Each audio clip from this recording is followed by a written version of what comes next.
Live জটে মুখ্যমন্ত্রী আন্দোলনকারী বৈঠক ভেস্তে যাওয়ার পর ডাক্তার আন্দোলনে আরও চড়া সুর। আজ 6 দিনে ডাক্তারদের অবস্থান। স্বাস্থ্য ভবনের সামনে চলছে ধর্ণা, স্লোগানিং। 5 দফা দাবিতে অনড় আন্দোলনকারীরা। বৈঠক ভেস্তে যাওয়ার পর আজ ফের পথে নামছেন জুনিয়র ডাক্তাররা। সেন্ট্রাল পার্ক থেকে স্বাস্থ্য ভবন পর্যন্ত মিছিল করবেন জুনিয়র ডাক্তাররা। আজ 6 দিন স্বাস্থ্য ভবনের সামনে অবস্থানে রয়েছেন জুনিয়র ডাক্তাররা। পাশাপাশি আজ স্বাস্থ্য ভবনের সামনে চলছে ধর্ণা, স্লোগানিং। 5 দফা দাবিতে একেবারে অনড় রয়েছেন আন্দোলনকারীরা। বৈঠক ভেস্তে যাওয়ার পর আমরা দেখেছি শনিবার বৈঠক ভেস্তে যাওয়ার পর আজ ফের পথে নামছেন জুনিয়র ডাক্তাররা। সেন্ট্রাল পার্ক থেকে স্বাস্থ্য ভবন পর্যন্ত মিছিল করবেন জুনিয়র ডাক্তাররা।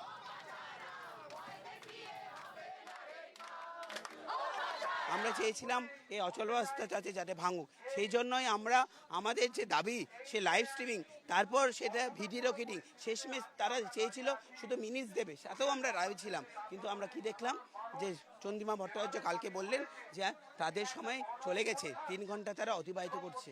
আমরা বলতে চাই আমরা এখানে 36 দিন ধরে দাঁড়িয়ে আছি, রোদ ঝড় বৃষ্টিকে উপেক্ষা করে রাত দিন এক করে আমরা এখানে আছি, আর তাদের কাছে 3 ঘন্টাটাই বড় হলো।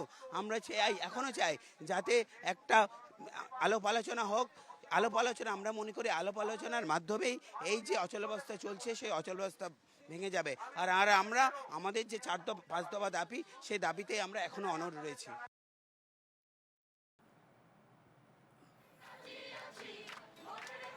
আজ 6 দিন হয়ে গেল স্বাস্থ্য ভবনের সামনে ধর্ণায় অবস্থানে রয়েছেন জুনিয়র ডাক্তাররা।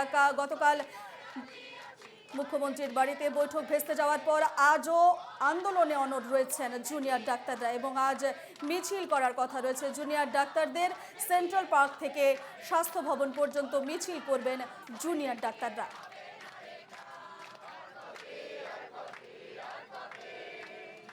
নবান্নের পর ভেস্তে গেল কালীঘাটের বৈঠকও, তবুও অনড় রয়েছেন আন্দোলনকারীরা। তাদের আন্দোলনে বৈঠক ভেস্তে যাওয়ার পর আজ ফের পথে নামছেন জুনিয়র ডাক্তাররা। সেন্ট্রাল পার্ক থেকে স্বাস্থ্য ভবন পর্যন্ত মিছিল করবেন জুনিয়র ডাক্তাররা।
লাইভ জটে মুখ্যমন্ত্রী আন্দোলনকারী বৈঠক ভেস্তে যাওয়ার পর ডাক্তার আন্দোলনে আরও চড়া সুর। আজ 6 দিনে ডাক্তারদের অবস্থান।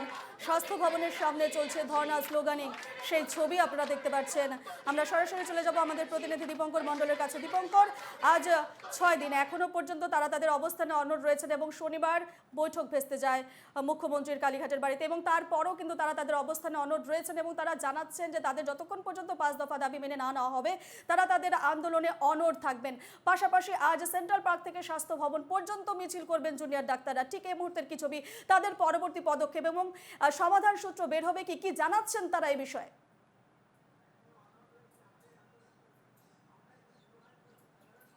দেখো, গতকাল মুখ্যমন্ত্রী মমতা বন্দ্যোপাধ্যায়ের কালীঘাটের বাসভবনের সামনে টানা 3 ঘন্টা বৃষ্টিতে ভিজে চিকিৎসকরা দাঁড়িয়েছিলেন, তারপরেও কিন্তু বৈঠক হয়নি। স্বরাষ্ট্র সচিব, মুখ্য সচিব এবং স্বাস্থ্য দপ্তরের প্রতিমন্ত্রী চন্দ্রিমা ভট্টাচার্য তারা বেরিয়ে গেছেন এবং চন্দ্রিমা ভট্টাচার্য বেরিয়ে যাওয়ার সময় জুনিয়র চিকিৎসকরা যেটা দাবি করেছেন যে তিনি বেরিয়ে যাওয়ার সময় দাবি করেন যে আর আলোচনা করা সম্ভব নয়, তারপরে তারা ফিরে আসেন এবং তারপরে ফিরে আসার পরে আজ ষষ্ঠ দিনে পড়লো এই স্বাস্থ্য ভবনের সামনে যে ধর্ণা মঞ্চ, সেই ধর্ণা মঞ্চে এখনো পর্যন্ত অবস্থান চলছে।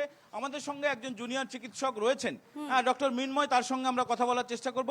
মৃন্ময় বাবু, আপনি বলুন যে কালকে আলোচনা হলো না এবং এখন কি পরিস্থিতি? পরিস্থিতি এখন আমাদের যে অবস্থান, যে আন্দোলন, সেই কর্মবিরতি আমাদের চলবে। তারই ধারাবাহিকতায় আজ বিকেল 4টে আমরা দাবি জানাও, আর্জি নয় দাবি জানাও, এই ডাক দিয়ে একটা মহামিছিলের ডাক দিয়েছি বিকেল 4টে সেন্ট্রাল পার্ক থেকে এই স্বাস্থ্য ভবন পর্যন্ত। এই আন্দোলনের বার্তা আমরা আজকে সারা ভারতবর্ষের বাইরেও বিভিন্ন জায়গায় পৌঁছে দিতে চাই। আমাদের যে দাবি, সেই দাবির ভিত্তিতে আমরা আন্দোলন করছি এবং এই দাবি যতক্ষণ না আদায় হচ্ছে ততক্ষণ আমাদের এই কর্মবিরতি অবস্থান এটা আমরা চালিয়ে যাব। গতকাল কি হলো যার জন্য আপনাদের বৈঠকটা সম্ভব হলো না? দেখুন, গতকাল আমাদের প্রতিনিধি দল তারা গেছিল, সেখানে গিয়ে তারা মুখ্যমন্ত্রীর সাথে দেখা করে কথা বলতে চেয়েছিল, কিন্তু আমাদের পূর্ব নির্ধারিত শর্ত ছিল যে আমরা একটা ভিডিও রেকর্ডিং আমাদের এভিডেন্স হিসেবে আমরা রাখব। কেন ছিল না, আজকে এই আন্দোলন আপনারা প্রত্যেকেই জানেন, এই আন্দোলন আজকে শুধু জুনিয়র ডাক্তারদের আন্দোলন নয়, এই আন্দোলন আজকে সারা ভারতবর্ষের প্রতিটি মানুষের। তারা স্বতঃস্ফূর্তভাবে আমাদের এই আন্দোলনে পাশে থাকছে। তাহলে তাদেরকে আমরা কি জবাব দেব? আজকে বদ্ধ ঘরে আমরা যখন কথা বলবো, তারা তো সাক্ষী হিসেবে থাকতে পারবে না, বা তাদের কাছে কোনো কথা, মানে তারা যে আমাদের পাশে আছে, এই পাশে থাকারও তো একটা দায়বদ্ধতা থাকে। ফলে এই জন্যই কিন্তু আমরা এই অন্তত পক্ষে ভিডিও রেকর্ডিং চেয়েছিলাম, লাইভ স্ট্রিমিং না হলেও। যেটা আমরা আগে চেয়েছিলাম লাইভ স্ট্রিমিং, কিন্তু কালকে লাইভ স্ট্রিমিং না ভিডিও রেকর্ডিং চেয়েছিলাম। কিন্তু তারপরেও আমরা ডিসিশন নিয়ে জানাই যে আমরা মিনিটসে সই করে আমরা বসতে রাজি আছি। কিন্তু ততক্ষণে মুখ্যমন্ত্রী এবং আমাদের স্বাস্থ্যমন্ত্রীর কথায় এটা প্রকাশ পেল যে আমরা নাকি অনেক সময় নষ্ট করেছি এবং আমাদের সেই সময়ে উনি এসেছিলেন এবং আমরা কথা বলিনি। আমি বলতে চাই যে আজকে আমরা এই যে দীর্ঘদিন ধরে, প্রায় 40 দিন ধরে এখানে রাস্তায় বসে আছি, তাহলে এইটা আমরা তাদের অপেক্ষায় রয়েছি 40 দিন ধরে, তাহলে এই সময়টা উনি দেখতে পেলেন না। আজকে ওখানে 3 ঘন্টা সময় উনি বেরিয়ে এসছেন, কথা বলার চেষ্টা করেছেন, সব মানছি, কিন্তু আমাদের যে দাবি, আমাদের যে শর্ত, এই শর্ত তো কোনো আইনকে লঙ্ঘন করে, আইন বহির্ভূত শর্ত নয়। বহু জায়গায়, বহু ক্ষেত্রে মুখ্যমন্ত্রী নিজেই বলেছেন যে তিনি লাইভ স্ট্রিমিংয়ের পক্ষপাতী, তিনি আর কিছু রাখতে চান না। তাহলে আজকে যেখানে সুপ্রিম কোর্টের রায়, সুপ্রিম কোর্টের যেখানে আদালত লাইভ স্ট্রিমিংয়ের মধ্যে দিয়ে হচ্ছে, তাহলে সেখানে এই জায়গায় তিনি লাইভ স্ট্রিমিং বা ভিডিও রেকর্ডিং করতে কেন ভয় পাচ্ছেন, এটা আমাদের কাছেও একটা প্রশ্ন রেখে দিয়ে যায়। ফলে আমরা এই আন্দোলন চালাবো। এই আন্দোলনে আমাদের দাবি পূরণ না হলে কিন্তু আমাদের অবস্থান আন্দোলন চলবে। রূপা, তুমি শুনলে যে জুনিয়র চিকিৎসকদের একজন প্রতিনিধি তিনি জানিয়ে দিলেন যে তারা তাদের আন্দোলনে তারা অনড় রয়েছেন এবং যতদিন না ন্যায় বিচার তারা পাচ্ছেন ততদিন এই আন্দোলন চলবে। যেমন করে গত 35 দিন ধরে টানা তারা রাস্তায় বসে রয়েছেন, সেভাবেই তারা রাস্তায় বসে থাকবেন। যেমনভাবে তারা কাদা মেখে বৃষ্টিতে ভিজে গত 5 দিন ধরে, আজ যে ষষ্ঠ দিনে যে ধর্ণা পড়েছে স্বাস্থ্য ভবনের সামনে, সেই ধর্ণায় তারা সামিল আছেন। সেই ধর্ণা মঞ্চও চলবে যতদিন পর্যন্ত না ন্যায় বিচার মেলে, ততদিন পর্যন্ত এই ধর্ণা মঞ্চ চলবে। একেবারে দীপঙ্কর, তারা জানিয়ে দিল যতক্ষণ পর্যন্ত তারা তাদের ন্যায় বিচার হচ্ছে, তারা ন্যায় পাচ্ছে, সুবিচার পাচ্ছে, ততদিন পর্যন্ত তারা তাদের আন্দোলন চালিয়ে যাবে, তারা তাদের অবস্থানে একেবারে অনড় থাকবে। আমাদের নজর থাকবে পরবর্তী সময়েও। দীপঙ্কর, আপাতত তোমাকে ধন্যবাদ জানাচ্ছি।